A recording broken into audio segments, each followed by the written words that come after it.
Family, we are busy with a series in the Gospel of John, and we are in the next chapter, which is John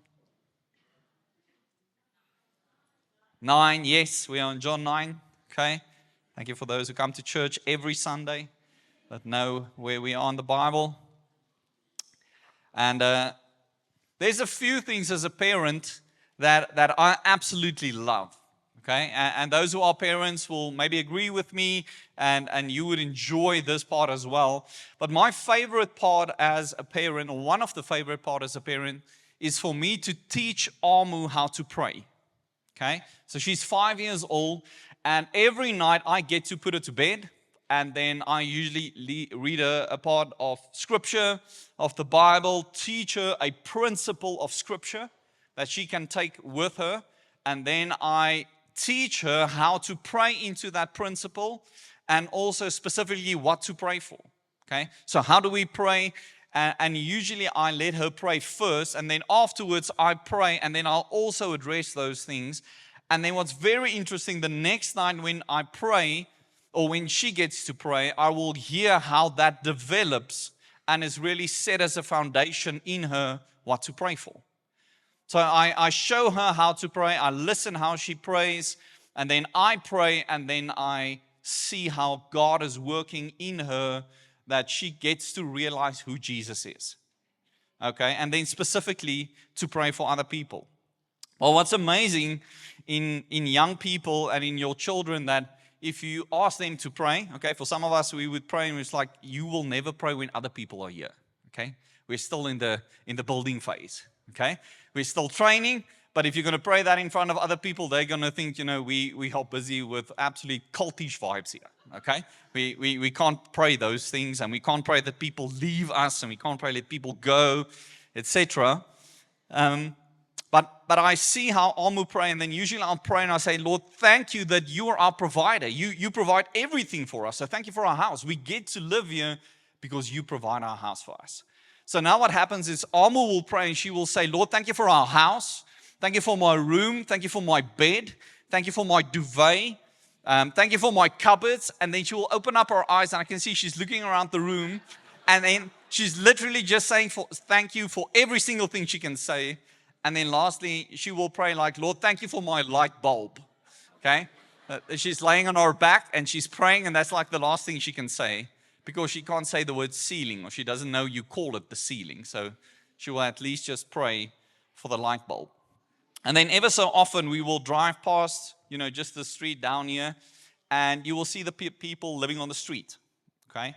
And then when we get home and nights when it's raining, I will usually pray, Lord, will you send the right people to provide, and will you be the provider of these people that's living on the street tonight? Okay? And then I can hear how Amu will pray, and then she will usually pray, and then she will say, Lord, I pray for the people on the street. Okay? And then I'll say, okay, what do you pray for them? Okay, are you just going to name them, or are you going to pray for provision for them?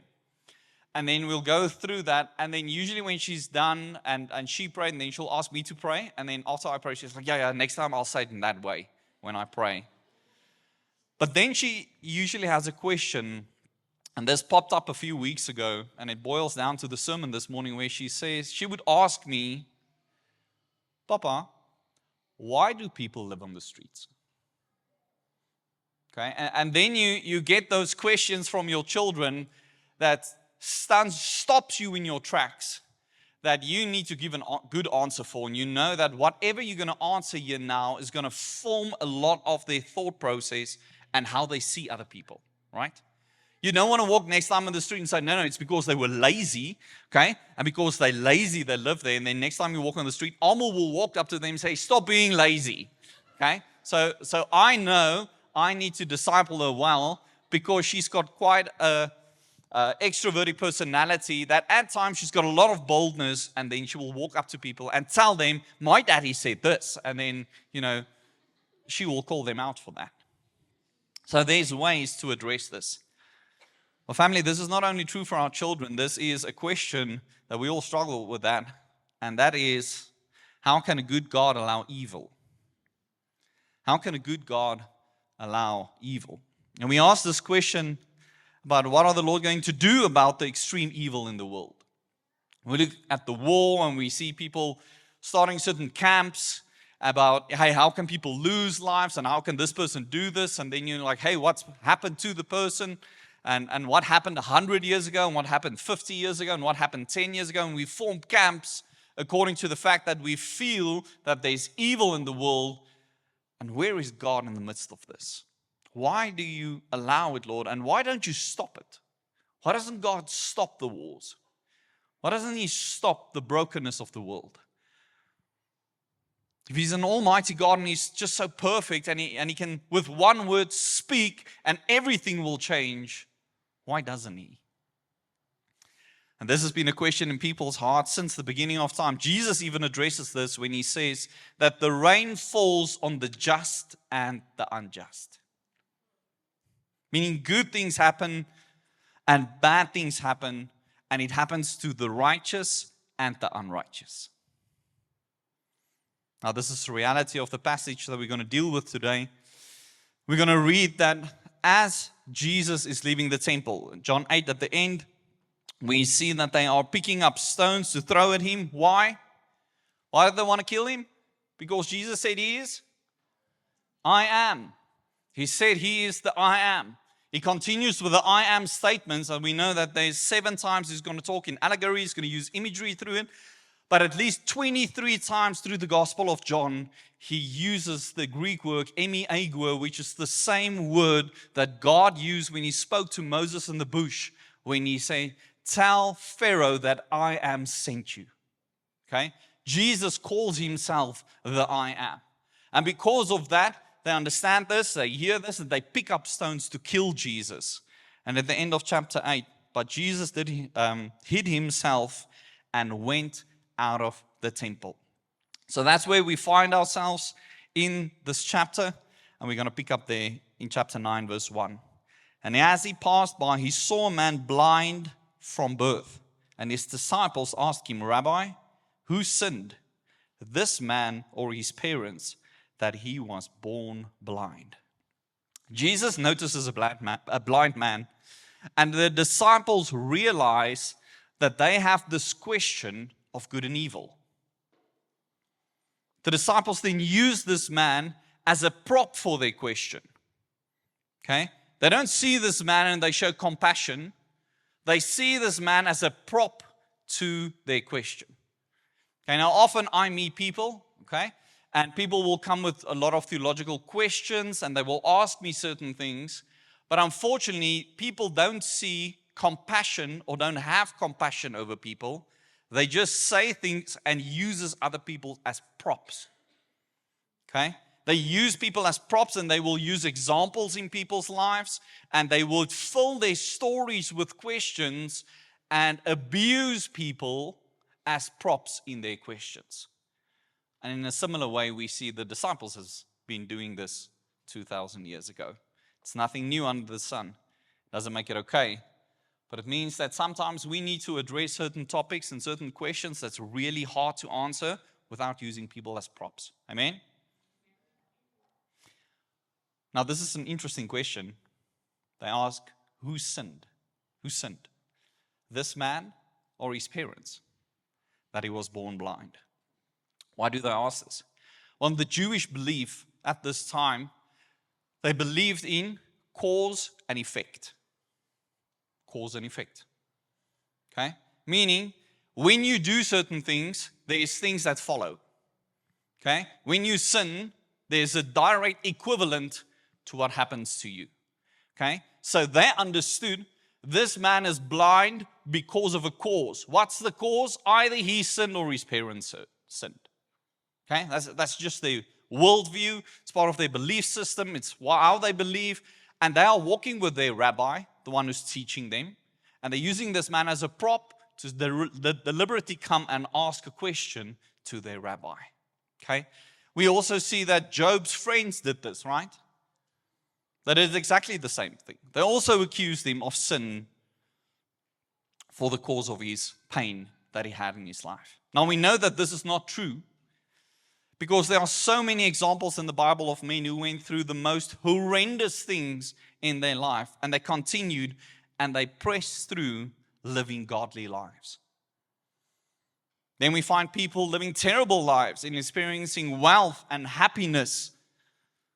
Okay? Maybe you know those people. Maybe you've been exposed to people that are absolute hypocrites, that sin, that's full of brokenness, that just constantly breaks down people, but they are so wealthy. They are doing so well. They're almost living like the most amazing life and the perfect life, but they're so full of hypocrisy. They're so blinded, right? I mean, we all know those people. We know those people that's flourishing in life, but when you scratch the surface, there's just so much hypocrisy. Okay? If you know that makes you human. Okay? If you ask these questions about how can a good God allow these things, it makes you human. It's been a question since the beginning of time. So they asked Jesus this question. So let's see what he answers. Verse 3. And Jesus answered, "It was not that this man sinned or his parents, but that the works of God might be displayed in him."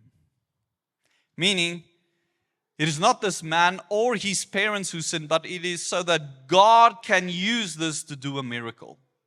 It's for the glorification of God. God used this, set this up from the beginning so that he can be glorified by it.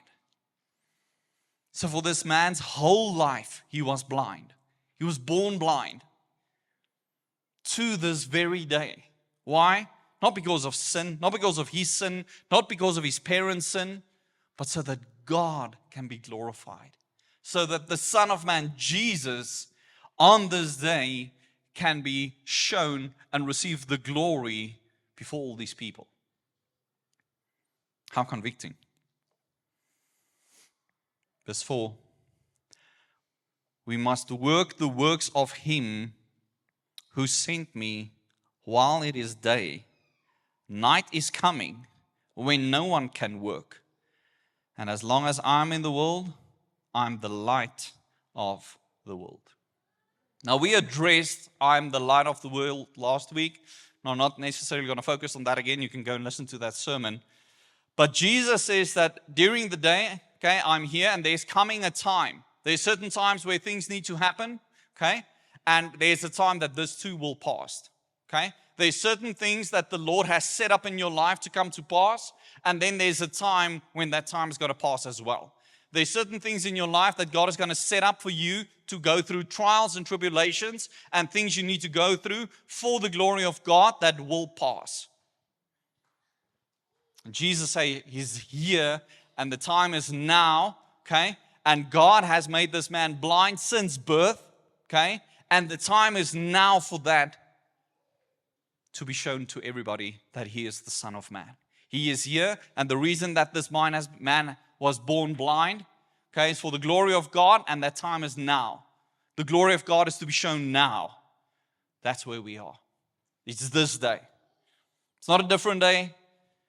It's this very day. And I am here. I'm the light of the world. And while I'm here, you're going to see the light right now. Now, family, this brings up the question, can God use suffering in your life to glorify Him? Can He use suffering? Can He use trials and tribulations and different things in our lives? Because a lot of the times we continue with life and we just think that these things we're going through are just things we need to wipe to the side and sort out so that I can actually walk with God, right? A lot of the times in our life we think that these difficult seasons and these difficult things we go through, and all of a sudden you think, I've just got something sorted, and then the very next thing happened. You know those people that you meet, they just always in crisis, okay? They just always tell you they're in crisis, okay? You can't have proper conversations with people. They're just always in crisis, okay? And they don't talk about how they are close to God, what the Lord is doing in their life, and where they're heading. Their focus is just so on the crisis, right? Well, no one likes to suffer. No one likes to be ill. Amen? Do you like it? Do you like seeing people going through difficult things? Do you like going through difficult things? But God uses suffering in our lives to comfort and encourage others in suffering. It's almost like the Lord is busy building something in you so that when the person going through trials and tribulations and suffering, that you're like the person set up for that conversation in taking them through that. Like God is building character and faith and endurance in you to draw the next person going through that, to help them and take them by the hand. The Lord is using you to guide them through this. James says that count it all joy. Right? Do you believe that? That we should count it all joy.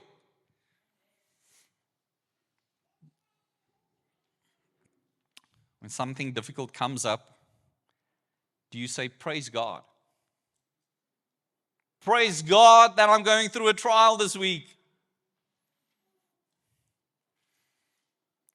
He's going to do something wonderful in my life. He's going to take me deeper.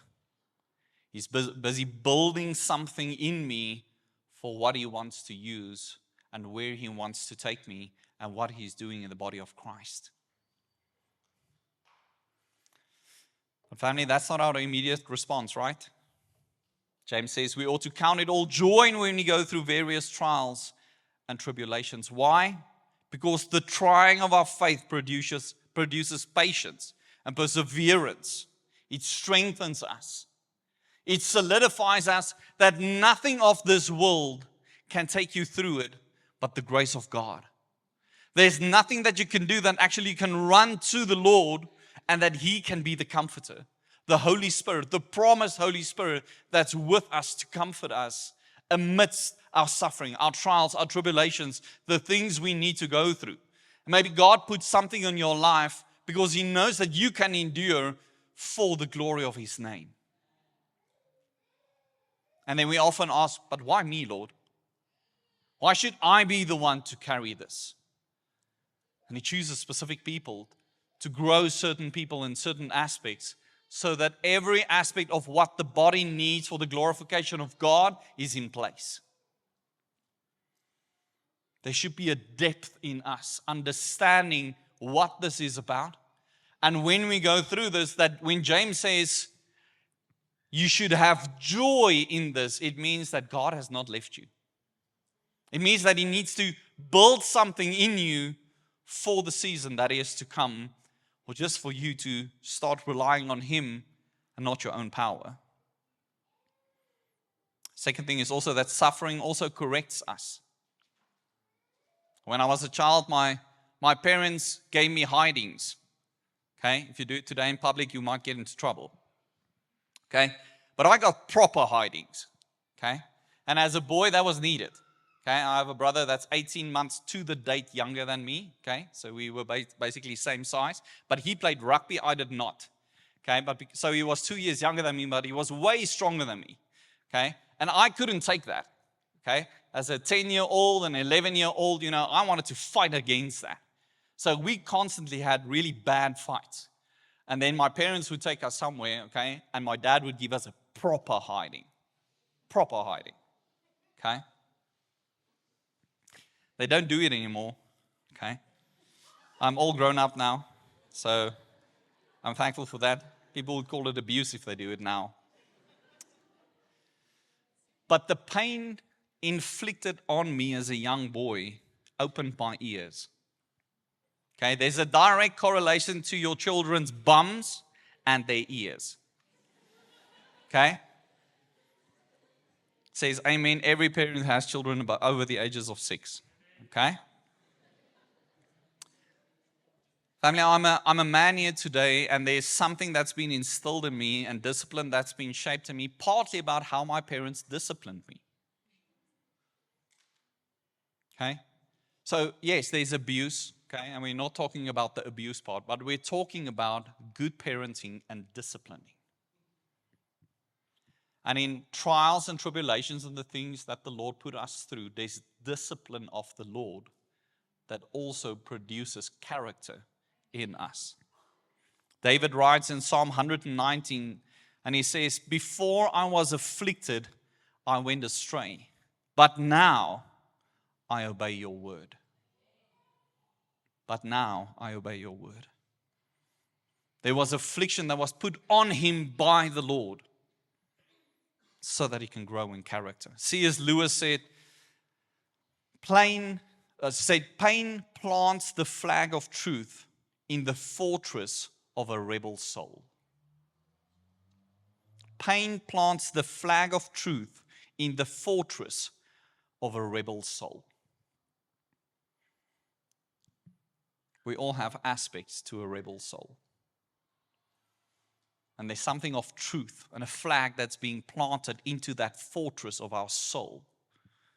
As God is developing character and godliness and the fear of the Lord, and the gifts and the character and the nature of who God is in us.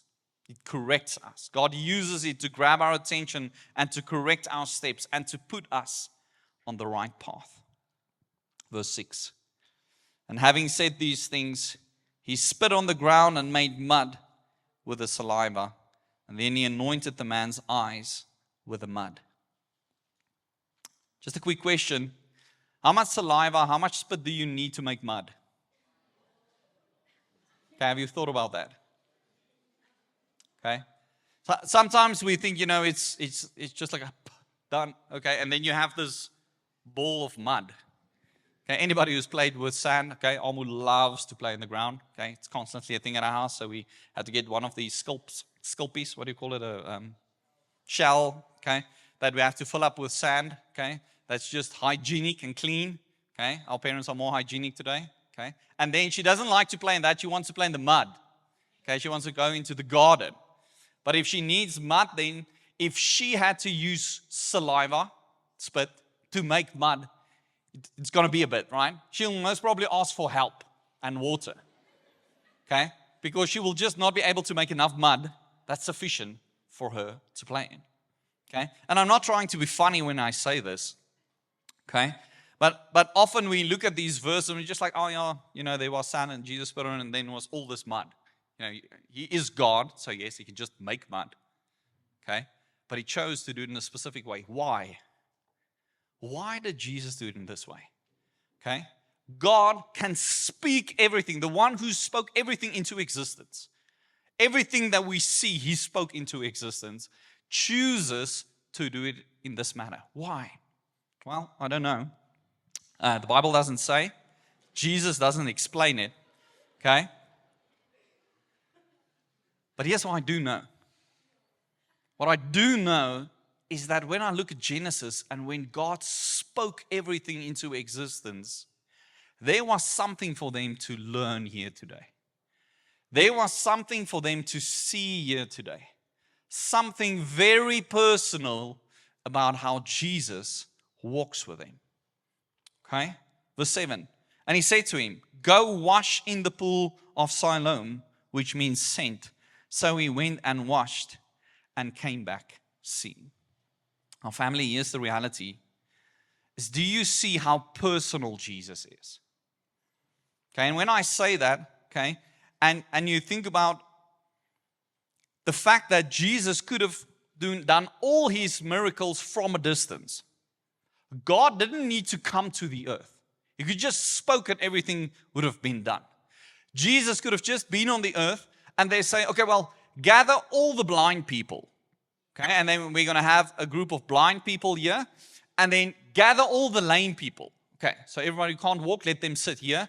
And gather all these people. And then he could have stood there and he could have just said, you're healed. And then he was done. Did Jesus do that? No. Jesus did not heal this man because he came to the world because he had a problem to come to the earth to let everybody who's blind see. You need to hear that this morning. God did not come to the earth because of all the brokenness and the sin in the world. He just came and he came to fix your physical ailments. Jesus came and he had a personal encounter with every single person that he did a miracle with. Because the miracle and the heart behind that is for you to have a personal encounter with the living God so that you can recognize who He is. It's more the fact about who Jesus is and that He has a personal meeting and encounter with every single person than it is about the people who's getting healed. You could have stood from a distance and just say, be healed, okay? And every single person on earth can see again. Why didn't He do that? Because it was personal. Personal in His hand. It was His personal saliva that He put in the soil. He made it. He put it on the man's eyes. He goes and He says, wash it off and come back. There's a personal encounter with the living God that it's more about just your physical ailments that He wants to heal. He wants you to meet Him. Do you see that? We read this and we just read past it and we just like, oh, Jesus is into healing blind people. Yes, Jesus is into healing blind people, but not for healing's sake, but for having an encounter with the living God, encountering Him personally, standing there, meeting with people. And then there's something about personal touch, showing empathy, love. Okay? When you meet somebody and they're going through a really, really difficult time, what do? We put our hands on their arm and we say, I'm so sorry you're going through this. Why? Because we show empathy. We show love. We show compassion. Something about physical touch where the living God has you in mind. And when He comes and He makes this saliva on this mud and He puts this on this man's eyes, Jesus saying, I'm seeing you. You do not even look for me. Did you read in the verses now how this blind man was running around looking for God? Screaming out, Lord, where are you? Help me, heal me. No. While he was still blind, Jesus went and He touched this man. Okay, how weird would that have been? This blind man sitting there and all of a sudden just this, mud being placed on his eyes. Right? It's personal for Jesus. Deeply personal. Your relationship with God is deeply personal. Verse 8, the neighbors and those who had seen Him before as a beggar were saying, is it not the man who used to sit and beg? And some said, it is he. Others said, no. But he is like him. So he almost looks like him. Okay? And he kept saying, I am the man. Okay, not like I am the man. Okay? I am that man. Okay? And so they said to him, then how were your eyes opened? Wrong question. What will be the right question? Who opened your eyes? Right? Okay? But take note of that because they will ask that 4 more times. Okay? 4 more times they will ask how and not who. Verse 11, He answered, the man called Jesus made mud and anointed my eyes and said to me, go to Siloam and wash. So I went and washed and received my sight. And they said to him, where is he? And he said, I do not know. And they brought to the Pharisees the man who had formerly been blind. Now it was a Sabbath day when Jesus made the mud and opened his eyes. Oh, Jesus. Again, He's doing this miracle on the Sabbath. Do you see that? Okay, very intentional. Okay, very intentional. Why? Why is Jesus doing this miracle on the Sabbath? Because it always just stirs up the leaders, right? Okay, it always just ruffle their feathers a bit. Just, what's going on? And I honestly believe it's because they had a misunderstanding and interpretation of what the Sabbath was, and Jesus wanted to go after that. He just didn't want to take it. He just didn't want to have it, okay? So He goes after this, and I wrote it down somewhere. I just can't find it in my notes now. Oh, it's 7 times. 7 times Jesus does a miracle on the Sabbath. Interesting, 7 times that He does it. But it's fascinating how He just goes after that. So my question would be, what type of people have a problem with someone who is being healed on a Sabbath? What type of person? People who loves policies and rules and certain ways of doing things more than people. if you love policies and rules and way of life and culture and all of that more than people, you have a problem when the God of the universe rocks up and he doesn't play according to your rules. Verse 14. Now it was a Sabbath day when Jesus made the mud and opened his eyes. So the Pharisees again asked him how he had received his sight. And he said to them, he put mud on my eyes, and I washed, and I see. Okay? No, long story, nothing big. Okay? Straightforward. And some of the Pharisees said, this man is not from God, for he does not keep the Sabbath. But others said, how can a man who is a sinner do such signs? And there was a division among them. So they said again to the blind man, what do you say about him, since he has opened your eyes? And he said, he is a prophet. Okay? So now they're asking him to interpret what's going on in his life. Okay? You tell us who this man is. Okay? Now remember for a moment, this blind man just sat there in the temple begging for money, didn't ask to be healed. Okay? Remember that. This man did not ask to be healed. He just sat there in the temple, and Jesus came and now all of a sudden, these Pharisees are after him, and he's like, hey, I was sitting there, I got healed, and now you're after the fact that who is he? Okay, well, he must be a prophet. I'm sitting in the temple, I've heard a lot of things, I know the teachings, so it sounds to me like he's a prophet. And the Jews did not believe that he had been blind and that he received his sight until they called the parents of the man who had received his sight and asked them, is this your son, who you say was born blind? How then does he now see? Okay, you see that how again? And his parents answered, we know that this is our son and that he was born blind. But how he now sees, we do not know. Nor do we know who opened his eyes. Ask him. He is of age. He will speak for himself. Now I want to point out for a moment, okay, it doesn't seem like these are really good parents. Okay? One, why is their blind son hanging out in the temple begging, and why are they not looking after him? Two, they're like, we didn't see who this was. Who did this? Okay? Ask him, he's of age. Okay? Why do they say that? Because they were part of the fellowship of the Jews. Okay? And they didn't want to be unsynagogued. What does that mean? It means they didn't want to be kicked out of the fellowship. They knew if they say this is who he is, they're going to get kicked out. Okay? The Pharisees are not going to have this. Okay? The Sanhedrin is not going to have the fact that they are claiming that this is a prophet or the Messiah and so on, and they just, okay, we're going to step back from this conversation. We're not going to entertain this, and we're going to put all this blame on our son, by the way, who's blind, okay, who now can see. He can answer for himself.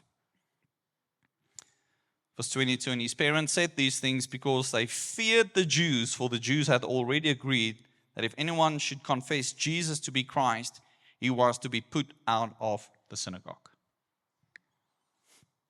And therefore his parents said, he is of age, ask him.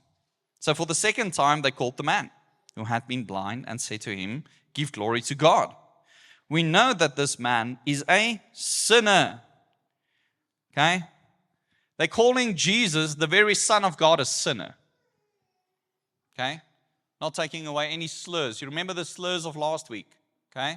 The slurs of calling Jesus being born, okay, from sexual immorality. Okay? And all those slurs that they ended up, okay, this is still part of that. So they just came out of that conversation into this very next conversation. Okay? They've had it with Jesus. That enough now. But now they have to deal with a blind man that can see, and it's, Jesus is just in the way at the moment. He's uncomfortable. We don't know how to deal with this. And he answered, whether he is a sinner, I do not know. Why does he not know? Well, he's a blind man and he doesn't know this man. This man walked up and healed him. Okay? One thing I do know, that though I was blind, now I see. Though I was blind, now I see. that words ring a bell? John Newton took these words from this text. Amazing grace, how sweet the sound that saved a wretch like me. I once was lost, but now I'm found, was blind, but now I see. You ask me all these things, and I don't know. I can't tell you. I don't have theological answers for you. But here's what I do know. I was blind, but now I see. This I know for sure. And family, for us, the reality is, this man has a testimony. He has a deep personal testimony of living life, sitting there begging while he was blind. He just wanted provision, okay? Didn't ask to be healed so that he can see. All that he knows is that there's a man that walked up to him and he healed. He couldn't see, and now he can see. And for some of us, we struggle with testimonies. We struggle to share with what God is doing in our lives. Okay? For some of us, our testimonies takes the whole night. Okay? You take 3 hours to tell people how bad you are. Okay? How you grew up, all the sin you've done, all these horrific things you've done, when you did drugs, when you slept around, when you, and you know, you tell people, you need 5 hours to sit down and hear my testimony. Okay? And then we get to the point, and then Jesus saved me, and then I became this incredible person. Look at these amazing things that I've done for the Lord. Okay, and then we continue on this side of the story, and we build these absolute ridiculous testimonies for people that is not addressing the center, main focus of the testimony is actually, I was blind and now I see. I don't know what the theological answers are. I don't know what the things are. I didn't go and I studied these things. I don't see myself as a mature Christian. I can't answer all your questions you have about God. But here's what I do know. What I do know is that I was blind and now I see. It's a testimony of this man. Okay? But this guy's not dumb. We're going to read it now. How he continues. Verse 26, and they said to him, what did he do to you? How did he open your eyes? Again, the how. And he answered them, I have told you already, and you would not listen. Why do you not want to hear it again? Do you also want to become his disciples? You want to follow Jesus as well? Okay?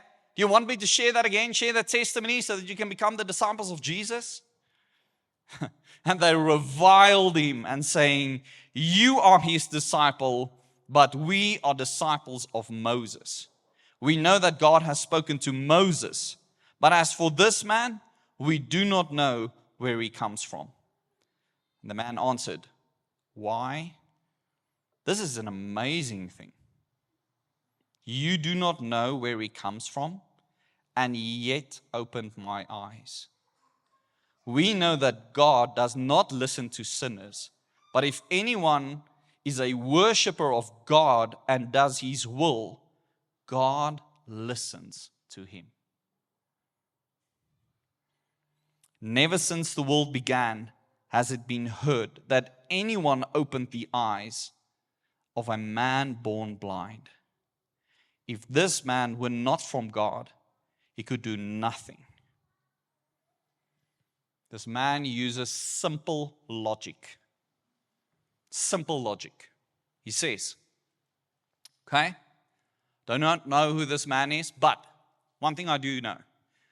Right through the Old Testament and to this day, nobody was ever healed or nobody was ever blind and then they could see. And it's true. Nowhere in the Old Testament you read about somebody who was blind and then they could see. Okay? This has never happened before until this day. Never. Okay?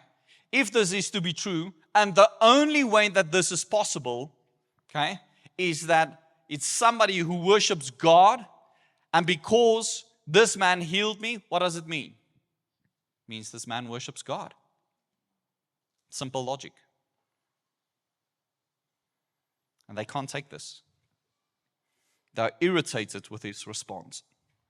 And they answered him, You were born in utter sin, and you would teach us. And they cast him out. They unsynagogued him.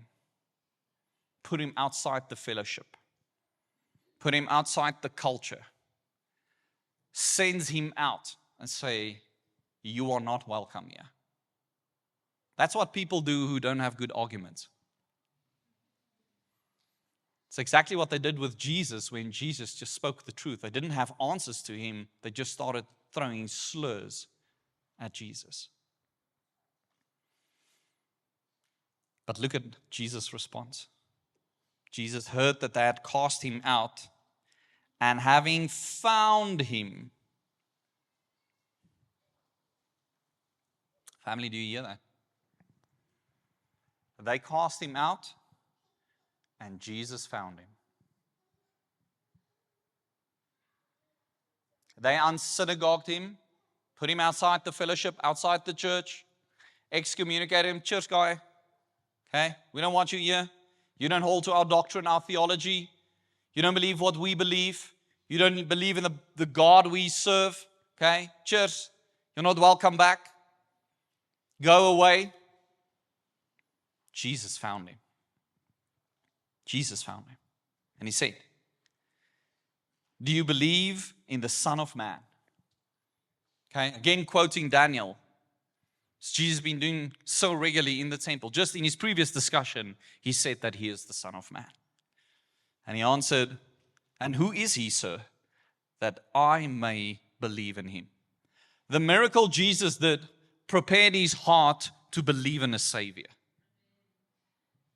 The miracle Jesus did was not to improve the man's life. God did not come to the earth to improve our lives, to just heal the physical ailments that we have, to just improve our lives and add himself as just some good tomato sauce in the fridge that you can add to your meal. And so often we go about in our lives that when it's difficult, we use God as the add-on in our lives. He's that plug-in missing on my browser that's not opening the site. There's certain things I need to unlock in this world, and what I need is that plug-in. And Jesus may be just that plug-in. No. Jesus comes and he heals the man to prepare something in his life, because he prepares his heart to believe that he is who he is. Personally. Not in a crowd, not universally, not saying, okay, well, I just want everybody to hear this and then all of you can come to me. Personally. Personally, he stands before this man.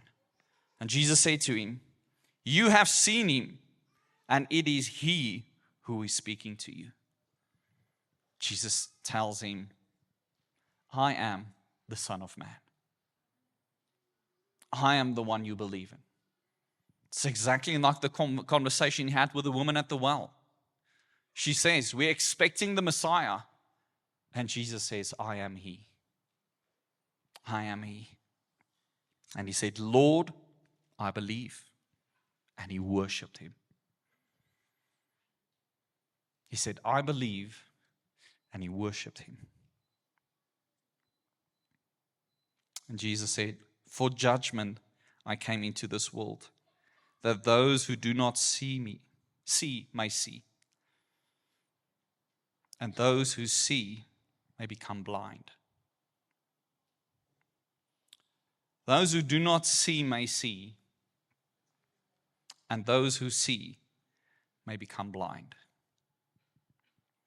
Some of the Pharisees near him heard these things and said to him, are we also blind? And Jesus said to them, if you were blind, you would have no guilt. But now that you say we see, your guilt remains. The band can come up.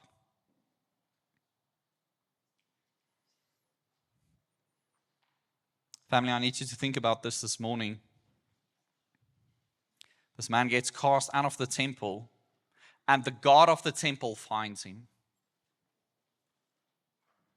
The spiritual leaders chase him away, and Jesus finds him. Rejected by society, accepted by the Son of God.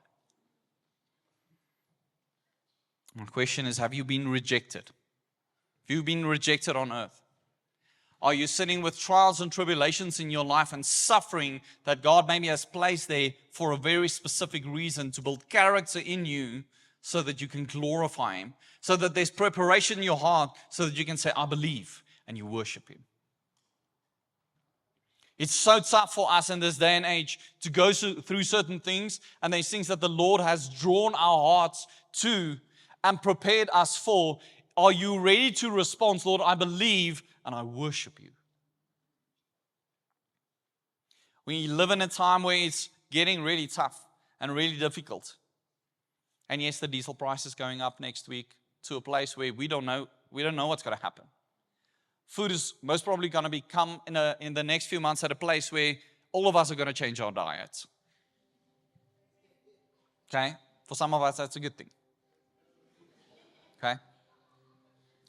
But the reality of this world and the reality of tomorrow that is so uncertain, God is not worried. God doesn't flinch. He's not concerned about the fact that something is going to happen tomorrow and that He is not aware of it. He knows the end. He knows your end on this earth. He knows your forever life. He knows what you're going through, and He knows what He is preparing in you. He knows the things that He needs to give you to carry, to create character, and the things you need to carry so that you will be the right person with the right character to respond, I believe and I worship Him. Do you believe that? Or do you hold on to the things in your life that, oh, poor me, arme ek, it's just me. Those conversations with people that's just constantly going through crisis, and they don't understand that God is preparing them most probably for character, and they rejoice in it. When there's certain things that God put in front of you to prepare yourself for saying, I believe. I believe and I worship Him. I worship Him amidst the fact that things don't look and ought to be the way that I think it should look. But my response is, I believe. Is your testimony of a way that I did not seek after God? How much did this blind man seek after God? In no way. He sat there blind, couldn't help himself. But the living God had a personal encounter with this man. And family, just like that, Jesus, personally, in front of you, has an appointment with you. Not just in a crowd, not just in a group, not just all of us gathering here this morning. Yes, Jesus is meeting us and He's the head of this church. But we're going to walk out here and you're going to do life. And He's going to be right there, calling you closer, drawing your heart near, building character, building faith, building a response to the living God, where you say, I believe. I believe in my business. I believe in my family. I believe in those people who don't believe in me. And maybe it's a reality for you that you've been cast out. Maybe by family, maybe by friends. Maybe you've been unsynagogued, excommunicated out of church. Maybe you've been left with a husband or a wife, or children, or really close friends. And your reality is that I'm not worthy. Guess what? This blind man sat there and he did nothing to deserve this miracle Jesus did. Nothing. He sat there and begged for money. He didn't know he needed God to step in for the glory of God. Do not miss the moments when God steps into your life, calls you to things, growing character, building a response of I believe. Let's stand together.